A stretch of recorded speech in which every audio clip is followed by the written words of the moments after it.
Movie के start में हम एरन नाम के लड़के को देखते हैं जिसे हाइकिंग करना बहुत पसंद होता है। एरन एक जगह हाइकिंग करने जाता है, वहाँ उसे दो लड़कियां मिलती हैं जो रास्ता भूल गई थीं। एरन उनकी मदद करता है और उनके साथ ही आगे जाने लगता है। वो उन्हें बताता है कि मैं एक और रास्ता जानता हूँ जो कि बहुत एडवेंचरस है, तुम्हें बहुत मजा आएगा। फिर वो पहाड़ों के बीच में से जाने लगते हैं जो कि बहुत तंग गली होती है। फिर अचानक से एरन नीचे गिर जाता है। वो दोनों लड़कियां देखकर बहुत डर जाती हैं, उन्हें लगता है एरन नीचे गिरकर मर गया है। तभी एरन नीचे पानी में से उन्हें आवाज देता है। दरअसल नीचे एक नेचुरल पूल था, वो दोनों भी नीचे जंप कर देती हैं। फिर तीनों वहां पर बहुत फन करते हैं और फिर वहां से बाहर निकलने पर एरन उन्हें कहता है मुझे हाइकिंग के लिए आगे जाना है, क्या तुम दोनों मेरे साथ चलोगी? वो दोनों लड़कियां कहती हैं हमें घर जाना है। फिर तीनों एक साथ सेल्फी लेते हैं। वो लड़कियां एरन को बताती हैं कल हमने पार्टी करनी है, तुम भी हमें ज्वाइन करना। एरन कहता है मैं जरूर आऊंगा। फिर हम देखते हैं एरन अपना आगे का सफर स्टार्ट करता है। एरन हाइकिंग को एंजॉय करता हुआ आगे बढ़ रहा होता है। फिर हम देखते हैं कि एरन तंग पहाड़ों के बीच में से जा रहा होता है। वो एक छोटे पत्थर का सहारा लेकर आगे बढ़ने की कोशिश करता है। तभी वो पत्थर नीचे फिसल जाता है और एरन नीचे गिरने लगता है। अनफॉर्चुनेटली एरन का हाथ उस पत्थर के नीचे फंस जाता है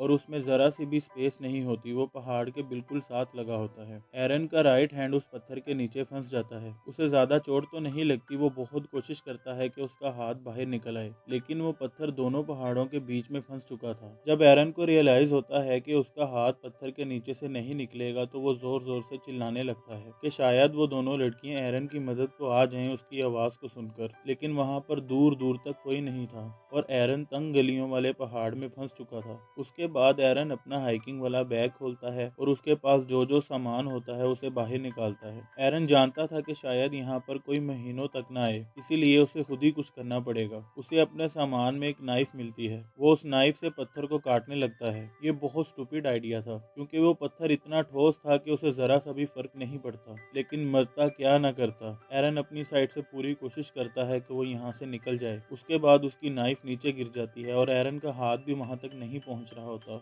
लेकिन वो किसी तरह से नाइफ को दोबारा पकड़ लेता है, लेकिन उससे उसे कुछ फायदा नहीं होता। ये सब करते करते रात हो जाती है। एरन को वहां फंसे काफी घंटे हो जाते हैं। वो लगातार वहां से निकलने की कोशिश करता रहता है। अगली सुबह हो जाती है और एरन को वहां फंसे ऑलमोस्ट 25 घंटे हो गए होते हैं, लेकिन वो वहां से निकल नहीं पाता। फिर वो रिकॉर्डिंग करने लगता है जिसमें वो बताता है कि मैं यहाँ ऑलमोस्ट 25 घंटों से फंसा हुआ हूँ और मैंने किसी को बताया भी नहीं कि मैं कहाँ जा रहा हूँ, और मेरे पास पीने के लिए पानी भी बहुत कम बचा है, ऑलमोस्ट 200-300 ml है। फिर एरन को ऐसा लगता है कि शायद ऊपर कोई है। वो जोर जोर से मदद के लिए चिल्लाने लगता है, लेकिन वहां पर कोई नहीं होता। फिर दोबारा से रात हो जाती है। एरन के पास जो थोड़ा बहुत फूड होता है वो उसे खाने लगता है और साथ ही साथ उसे याद आने लगता है आज तो उन दो लड़कियों ने उसे पार्टी पर इनवाइट किया था। वो खुद से ही इमेजिन करने लगता है कि वो भी उस पार्टी में गया है। वो वहां पर खाना खा रहा है, वाइन पी रहा है और उसे वो टाइम भी याद आता है जब वो हाइकिंग के लिए घर से निकल रहा था तो उसे उसकी मदर की कॉल भी आ रही थी जिसे उसने पिक नहीं किया। अगर वो अपनी मॉम को बता देता कि वो हाइकिंग पर जा रहा है तो मे भी उसकी मॉम उसे ढूंढते हुए वहां आ जाती उसकी मदद के लिए, लेकिन कोई भी नहीं जानता कि एरन कहाँ है। फिर तीसरे दिन एरन रस्सी से पत्थर को बांधता है और कोशिश करता है कि पत्थर अपनी जगह से थोड़ा मूव हो जाए, लेकिन पत्थर नहीं हिलता। फिर एरन रस्सी को पाँव में डालकर खींचता है, लेकिन उसका भी कोई फायदा नहीं होता। एरन की मुसीबत बढ़ती जा रही थी, उसका पीने का पानी भी खत्म हो गया था। एरन खुद से ही बातें करने लगता है और छोटी छोटी चीजों को नोटिस करने लगता है, जैसे कि एक बर्ड आसमान में उड़ रहा है और वो सोचता है कि बर्ड कितना लकी है, आसमान में आजाद घूम रहा है और मैं यहाँ नीचे फंसा हुआ हूँ। वो मेंटली तौर पर इतना डिस्टर्ब हो चुका होता है कि वो सोचता है मैं कीड़ों को ही खा जाऊं, क्योंकि वो भूख से मरा जा रहा था।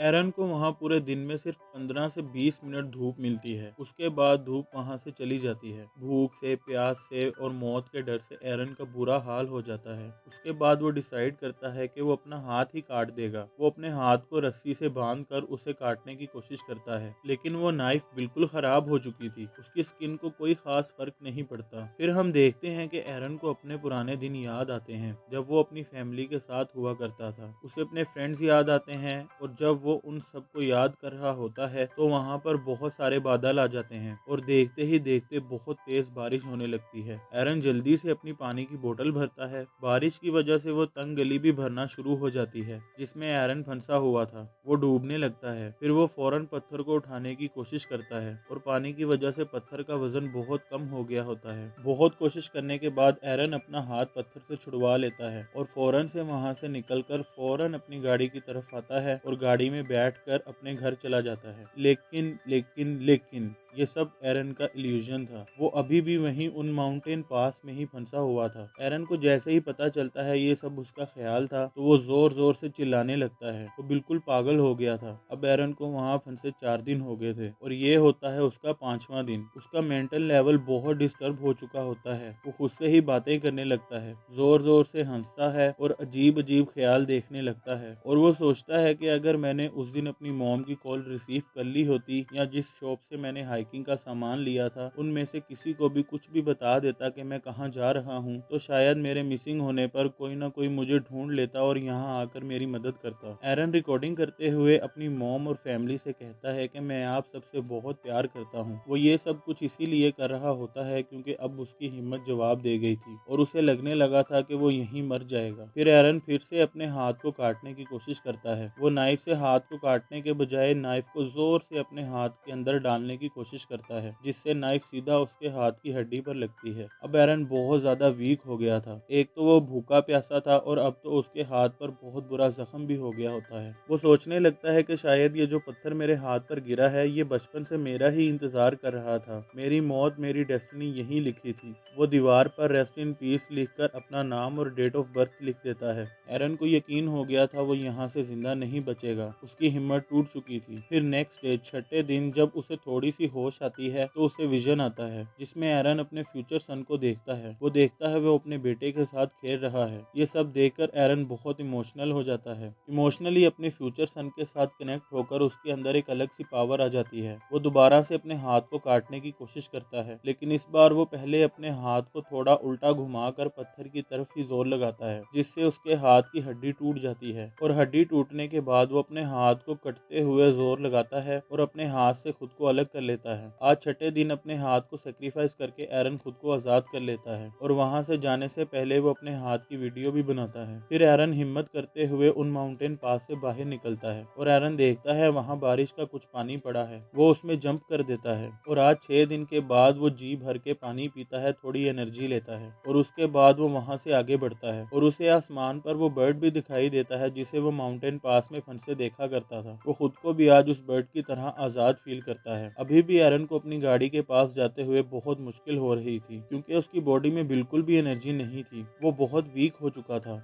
और हाथ कटने का दर्द उसकी जान आहिस्ता आहिस्ता ले रहा था और एरन की गाड़ी भी यहाँ से बहुत दूर थी। फिर एरन देखता है वहाँ एक फैमिली हाइकिंग करने आई है। एरन चिल्लाते हुए उनसे हेल्प मांगता है। वो फैमिली फौरन से एरन के पास आती है और कॉल करके रेस्क्यू को बुलाती है। उसके बाद वहाँ एक हेलीकॉप्टर आता है और फौरन से एरन को हॉस्पिटल ले जाते हैं। आफ्टर डैट हम फ्यूचर में देखते हैं कि एरन ने जो विजन अपने फ्यूचर सन का देखा था वो सच हो जाता है। बिल्कुल वैसा ही उसका बेटा होता है। एरन की शादी हो गई होती है। एरन ने 6 दिनों में मौत को बहुत करीब से देखा था लेकिन इसके बावजूद वो अपना पैशन नहीं छोड़ता। वो अब भी हाइकिंग पर जाता, क्लाइंबिंग पर जाता, वो सब कुछ करता जो उसका मन करता और अब वो जहाँ भी जाता है तो किसी ना किसी को बता कर जाता है कि वो कहाँ जा रहा है। इस मूवी में यही मैसेज है कि आप अपनी फैमिली या किसी जानने वाले को खुद के बारे में अपडेट जरूर करें कि आप कहाँ हैं, कैसे हैं और क्या कर रहे हैं। कोई तो हो आपको फॉलो बैक करने वाला किसी भी डिफिकल्ट सिचुएशन में। और यहाँ पर हमें ये भी पता चलता है कि ये मूवी एक ट्रू स्टोरी पर बनी है जिसमें सच में एरन नाम का लड़का अपना हाथ सेक्रीफाइस करके अपनी जान बचाता है। अगर वो ऐसा ना करता तो अपनी जान से ही जाता। जिस पत्थर के नीचे एरन का हाथ फंसा था उसका वेट ऑलमोस्ट 400 केजी था जो कि नामुमकिन बात थी कि उसे इस सिचुएशन में उठाया जा सके।